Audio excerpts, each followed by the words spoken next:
नमस्ते दोस्तों, स्वागत है एक बार फिर आपका अपने YouTube channel Kishan GK trick पर।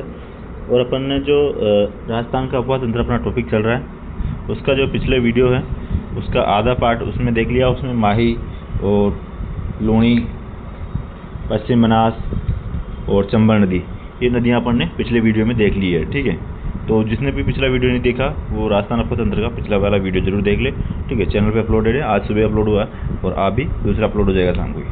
ठीक है, तो उसको देख ले। और आज स्टार्ट करते हैं जो बनास नदी और बाकी जो नदियाँ बची है उनको देख लेते हैं। ठीक है, तो स्टार्ट करते हैं। तो बनास नदी जो है इनके उपनाम क्या है? वशिष्ठी, वर्णासा, या जो वर्णासा क्यों कहते हैं, यानी कि वनकियासा इसका उपनाम है। उद्गम वेरोका मठ से उद्गम होता है बनास नदी का। वेरोका मठ, खमनोर की पहाड़ियाँ, कुंभलगढ़ राजसमंद से उद्गम होता है इसका बनास नदी का। यस, पूर्णतः राजस्थान में बहने वाली सबसे बड़ी नदी है। पूर्णतः राजस्थान में बहने वाली सबसे बड़ी नदी है कौन सी? बनास नदी। कुल लंबाई कितनी है? 512 किलोमीटर इसकी लंबाई है। इसका अपवा तंत्र एक बार देख लीजिए आप। ठीक है, ये इसका अपवा तंत्र हो जाएगा, हाँ ये यस। ठीक है, तो ये चंबल नदी जो है, ये तो चंबल नदी निकल जाएगी इधर यहाँ से तो। ठीक है, और यहाँ से जो खमनोर की पहाड़ियों से उद्गम होता है बनास नदी का। बनास नदी यहाँ से होके रामेश्वरम सवाई माधोपुर में जाके चंबल में मिलती है। उससे पहले इसमें कौन सी कोठा नदी आती है, खारी नदी, डाय नदी, मोरेल नदी इधर से आती है, और आयड़ नदी और मैनाल नदी, ये इनकी सहायक नदियाँ हो जाएगी। ठीक है, तो ये कोठा नदी दिवेर की पहाड़ी से निकलती है, खारी नदी बिंजराल गाँव की पहाड़ी से, और यहाँ पे क्या है, आयड़ नदी वो उदय सागर झील बनी हुई है, और मैनाल पे मैनाल जलप्रपात। ये सारी इसके इम्पोर्टेंट है, तो अपन सारी को डिटेल से देख लेते हैं एक बार। ठीक है,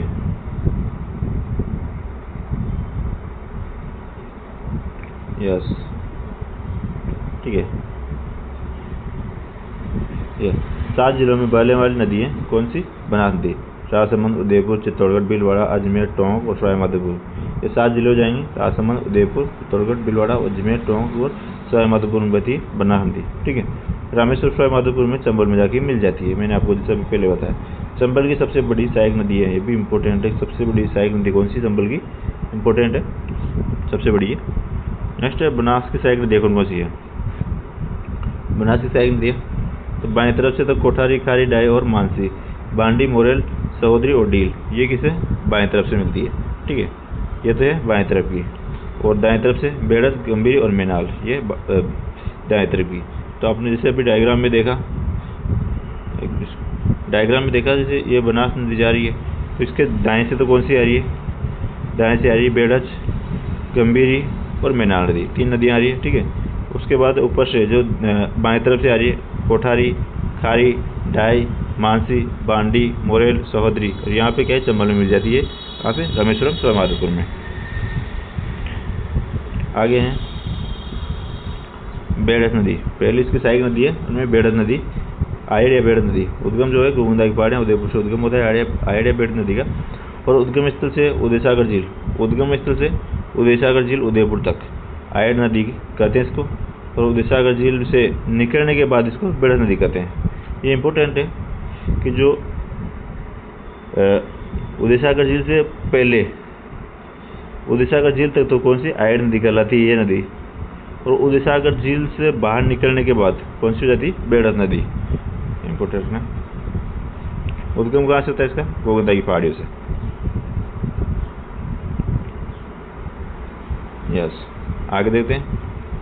उदयपुर, चित्तौड़गढ़ से होकर भिगोत भीलवाड़ा में बनास नदी में मिल जाती है। कहाँ पे? भिगोत भीलवाड़ा में बनास नदी में मिलती है। मदार बांध उदयपुर में आयड़ नदी पर स्थित है। और सहायक नदियाँ कौन सी? ओराई, गंभीरी, गुजरी और वागन, ये किसकी है? किसकी सहायक नदियाँ ये सहायक नदियाँ हो जाएगी। तो ये सभी सहायक नदियाँ किसकी है? आयड़ या बेड़स नदी की सहायक नदी हो जाएगी। और आयड़ या बेड़स नदी किसकी है? बनास नदी की सहायक नदी है। नेक्स्ट जो सहायक नदी है बनास की वो है मैनाल नदी, जो उद्गम मैनाल भी चित्तौड़गढ़ से उद्गम होता है इसका। भिगोत भीलवाड़ा में बनास नदी मिल जाती है। मैनाल जलप्रपात जो चित्तौड़गढ़ में मैनाल नदी पर स्थित है। तो मैनाल नदी पे कौन सा? मैनाल जलप्रपात, कहाँ पे? चित्तौड़गढ़ में। नेक्स्ट सहायक नदी है गंभीरी नदी।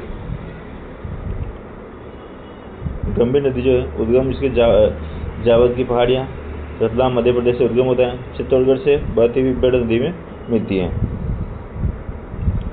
नेक्स्ट है कोठार नदी। कोठार नदी जो उद्गम इसका दिवेर की पहाड़ी राजसमंद से होता है और राजसमंद भीलवाड़ा में बहती हुई बनास नदी में मिल जाती है। मेजा बांध भीलवाड़ा में कोठार नदी में बना हुआ है, तो याद रखना मेजा बांध कहाँ बना हुआ है, भीलवाड़ा में बना हुआ है, और किस नदी में, कोठार नदी में। नेक्स्ट है खारी नदी। उद्गम बिंजाल गाँव की पहाड़ियाँ राजसमंद से इसका उद्गम होता है खारी नदी का। इंपॉर्टेंट नोट है इसका, राजस्थान में खारी नाम से दो नदियाँ हैं, एक जवाई नदी की सहायक नदी है और एक बनास नदी की सहायक नदी है, तो दोनों को अलग अलग रखना, इंपॉर्टेंट लगाना। नेक्स्ट है डाई नदी। किशनगढ़ पहाड़ी अजमेर से निकलती है डाई नदी। और नेक्स्ट है मानसी नदी जो किशनगढ़ अजमेर से निकलकर देवदान टोंक में बनास नदी में मिल जाती है। कहाँ से निकलती है, किशनगढ़ अजमेर से, और देवदान टोंक में किस मिल जाती है, बनास नदी मिल जाती है। और सहायक नदी कौन सी थी, सहोदरा। नेक्स्ट है मानसी नदी। भीलवाड़ा में बहकर खारी नदी में मिल जाती है। नेक्स्ट है चंद्रभागा नदी जो उद्गम इसका राजसमंद से होता है, राजसमंद भीलवाड़ा चित्तौड़गढ़ में बहती हुई मातृकुंडिया में बनास नदी में मिल जाती है। तो सारी नदियाँ इंपॉर्टेंट है जो सहायक नदियाँ हैं इसकी। नेक्स्ट द्रव्यवती नदी। नेक्स्ट है द्रव्यवती नदी। उद्गम इसका नारगढ़ की पहाड़ियाँ जयपुर से उद्गम होता है द्रव्यवती नदी का, जो जयपुर इसका मानेसागर नाला भी कहते हैं, गंदा नाला भी कहते हैं, ठीक है। जयपुर से जल प्रदूषण का सम्मान कर रही है, जयपुर से जल प्रदूषण का सामना कर रही है कौन सी, द्रव्यवती नदी। और जयपुर में द्रव्यवती नदी पर रिवर फ्रंट बनाया गया है, जिसका उद्घाटन 2018 में वसुंधरा राजे ने किया था। आप देख सकते हो जो भी जयपुर में आसपास रह रहा हो, जयपुर में आया हो, तो आपने देखा होगा गंदा नाला जो बहता है जयपुर के अंदर भी से, तो उस पर उसके दोनों तरफ क्या है, रिवर फ्रंट बनाया जा रहा है। उसका उद्घाटन कब हुआ, 2018 में, और किसने किया था, वसुंधरा राजे ने। उसके बाद डून नदी जयपुर में जाकर मिल जाती है। डून नदी कौन सी, जयपुर में आकर मिलती है द्रव्यवती नदी में। नेक्स्ट है मोरेल नदी जो उद्गम इसका बस्ती जयपुर से होता है, और सहायक नदी डूंड और काली सिंह सहायक नदी इसकी। मोरेल बांध जो मोरेल नदी में बना हुआ है, और दौसा स्वयं मधुपुर सीमा पर बना है, क्या करना भी इम्पोर्टेंट है। नेक्स्ट है त्रिवेणी संगम। बनास नदी में बने त्रिवेणी संगम कौन कौन से है वो देख लीजिए। त्रिवेणी संगमों का आप स्क्रीनशॉट ले सकते हो, क्योंकि ये त्रिवेणी संगमों से बार बार क्वेश्चन पूछते हैं, तो इसका आप स्क्रीनशॉट ले लेना, तो आपको सारा आपके पास संभाल के रख सकते हो उसको, ठीक है। बेणेश्वर धाम, बेणेश्वर नौटापुरा गाँव डूंगरपुर में। बेणेश्वर जो है, बेणेश्वर धाम नौटापुरा गाँव डूंगरपुर में। यहाँ पे त्रिवेणी संगम में कौन कौन सी नदियों का, सोम, माही और जाखम नदियों का। इसका सोम, माही और जाखम नदियों का, 3 नदियों का संगम का है बेणेश्वर धाम नौटापुरा गाँव डूंगरपुर में। नेक्स्ट रामेश्वर स्वयं माधोपुर में किसका है, चंबल, बनास और शीप नदियों का जो त्रिवेणी संगम बना हुआ है, कहाँ बना है, रामेश्वर स्वयं माधोपुर में। नेक्स्ट बिगोद मांडरगढ़ भीलवाड़ा में, बिगोद मांडरगढ़ भीलवाड़ा में जो त्रिवेणी संगम है वो कौन कौन सी नदियों का है, बनास, मैनाल और बेड़ज का, ठीक है। और राजमल टोंक में बनास, डाई और खारी त्रिवेणी जो 3 नदियों का संगम है राजमल टोंक में। नेक्स्ट है देवदान टोंक में बनास, पांडी और मानसी, इस नदियों का संगम है देवदान टोंक में। तो ये बिल्कुल इंपॉर्टेंट लगा लो, वेरी वेरी इंपॉर्टेंट, कि इनको तो आप याद करना ही है कि बेणेश्वर धाम और रामेश्वरम, बिगोद, राजमल और देवधाम, ये जो 5 जो त्रिवेणी संगम बनते बनास नदी को, इनको जरूर याद रखिएगा। नेक्स्ट नदी है बाणगंगा नदी। बाणगंगा नदी जो उद्गम इसके उपनाम क्या है, अर्जुन की गंगा, रुंडित या ताला नदी इसको कहते हैं। बेराट की पहाड़ियाँ से कोटपुती बरोड़ से निकलती है, इसका उद्गम होता है बेराट की पहाड़ी कोटपुती बरोड़ से। नेक्स्ट राजस्थान में कोटपुती बरोड़ पे जयपुर, दौसा, भरतपुर में बहती हुई फतेहाबाद, आगरा यूपी में यमुना में मिल जाती है। कहाँ पे, आगरा यूपी में क्या यमुना में मिल जाती है, डायरेक्ट जाती है बाणगंगा नदी। लेकिन इसका पानी वैसे पहुँच नहीं पाता वहाँ पे, लेकिन फिर भी कभी ज़्यादा बारिश होती तब पहुँच जाता है। ये बेराट की पहाड़ी से इसका उद्गम होता है। बीच में इस पर जमोरामगढ़ बांध बना हुआ है। कोटपुतली बरोड़, जयपुर, दौसा, भरतपुर में बधे हुए ये कहाँ, यमुना नदी में मिल जाती है, देख लेना यमुना नदी में मिल जाती है। इसका ये डायग्राम है, मतलब एक फॉर्मेट हो जाएगा, तंत्र हो जाएगा अंदर, ठीक है। इंपॉर्टेंट नोट है इसका कि वर्तमान में बाणगंगा नदी भरतपुर में विलीन हो जाती है। मैंने जैसे आपको पहले बताया कि पानी इसका यमुना नदी में नहीं पहुँच पा रहा, वर्तमान में बाणगंगा नदी में विलीन हो जाती है, इसलिए यह आंतरिक जल प्रवाह की नदी बन गई है। याद रखना, अब यह आंतरिक प्रवाह की नदी बन गई है। नेक्स्ट है बाणगंगा बेसिन का सर्वाधिक विस्तार कहाँ है? भरतपुर में। बाणगंगा बेसिन का सर्वाधिक विस्तार भरतपुर में, और जमरामगढ़ बांध जो जयपुर में है वो किस पे? बाणगंगा नदी पर बना हुआ है। ठीक है, इंपॉर्टेंट है सारे। आगे देखते हैं गंभीर नदी। गंभीर नदी है, गंभीर नदी उद्गम इसका नादोदी की पहाड़ियाँ करौली से, नादोदी की पहाड़ियाँ करौली से उद्गम होता है गंभीर नदी का। ठीक है, ये करौली, सवाई माधोपुर और भरतपुर, कहाँ पे? करौली, सवाई माधोपुर और भरतपुर में बहते हुए यमुना नदी में मिल जाती है। कहाँ मिलती है? यमुना में मिलती है। कौन सी? गंभीर नदी। उत्तर प्रदेश में इसे उटन नदी, उटगन नदी कहते हैं। किसको? गंभीर नदी को। इसका अपवाद तंत्र है गंभीर नदी का। पहले नादोदी की पहाड़ियाँ करौली से उद्गम होता है इसका, उसके बाद ये करौली, फिर यहाँ पे सवाई माधोपुर आ जाता है, फिर उसके बाद प्रवाहित होती है, फिर आगे भरतपुर आ जाता है, फिर ये यमुना में आगे जाके यूपी में जाके यमुना में मिल जाती है। कौन सी? गंभीर नदी। याद है ना, इम्पोर्टेंट है। नेक्स्ट है गंभीर की अन्य सहायक नदियाँ कौन कौन सी है? पार्वती, अवरी, जगर और सरसा। ये किसकी नदियाँ, सहायक नदियाँ हैं? गंभीर की। पार्वती नदी उद्गम इसका छावरा की पहाड़ी करौली से उद्गम होता है, करौली धौलपुर में बहते हुए गंभीर नदी में मिल जाती है, और पार्वती बांध जो अगाई गांव धौलपुर में पार्वती नदी पर बना हुआ है। तो ये इंपॉर्टेंट लाइन है पार्वती नदी के बारे में। नेक्स्ट है अरवली नदी। अरवली नदी उद्गम शंकरा बांध थानागाजी अलवर में बना हुआ है इस पे। नेक्स्ट है जग्गर नदी। जग्गर नदी के डांग क्षेत्र उद्गम इसका डांग क्षेत्र हिंडौन करौली से उद्गम होता है जग्गर नदी का, और जग्गर बांध जो है हिंडौन करौली में बना हुआ है जग्गर नदी पर। नेक्स्ट अपना जो तीसरा रहेगा अंतःप्रवाही। अपना ने अरब सागर का अपवाद तंत्र पढ़ लिया, बंगाल खाड़ी का अपवाद तंत्र पढ़ लिया, और तीसरा जो है वो कौन सा है? तीसरा हो जाएगा अंतःप्रवाह का अपवाद, अंतःप्रवाही नदियाँ या अंतःप्रवाह का अपवाद तंत्र। ठीक है, इसमें क्या होता है कि जो वे नदियाँ जो अपना जल किसी समुद्र में डालने से पहले ही विलुप्त हो जाती है, यानी कि इसकी जो नदियाँ होती है वो अपना जल किसी भी समुद्र या तालाब के अंदर नहीं पहुँचाती। ये जैसे पश्चिम में राजस्थान में है तो वो वही विलीन हो जाती है। ठीक है, प्रमुख नदियाँ कौन कौन सी आती है? घग्गर, कांदली, काकनी, साबी, रूपारेल, रूपनगढ़, मेंढा, कुकुंद, लिक नदी, जैसलमेर, ये सभी क्या है? अंतःप्रवाही नदियों के अंतर्गत आती है। तो एक एक को देख लेते हैं जो भी इंपोर्टेंट फैक्ट बनते हैं इनके। पहले है घग्गर नदी। घग्गर नदी उद्गम इसका शिवालिक की पहाड़ियाँ हिमाचल प्रदेश, जो शिवालिक की पहाड़ियाँ कालका माता मंदिर हिमाचल प्रदेश से उद्गम होता है घग्गर नदी का। ठीक है, इसका फॉर्मेट देख लीजिए एक बार। यस, तो उद्गम से कहाँ से हुआ है इसका? शिवालिक पहाड़ी कालका माता का मंदिर हिमाचल प्रदेश से इसका उद्गम होता है। ठीक है, ये उद्गम बाद हिमाचल प्रदेश, पंजाब, हरियाणा और राजस्थान। राजस्थान में क्या है? तलवाड़ा, हनुमानगढ़ तक यहाँ से प्रवेश करती है और राजस्थान में बहती है, और राजस्थान में क्या है? विलीन हो जाती है, तलवाड़ा हनुमानगढ़ में विलीन हो जाती है घग्गर नदी। आगे देखते हैं। आगे है कि प्रवाह इसका हिमाचल प्रदेश, पंजाब, हरियाणा, राजस्थान में प्रवाहित है।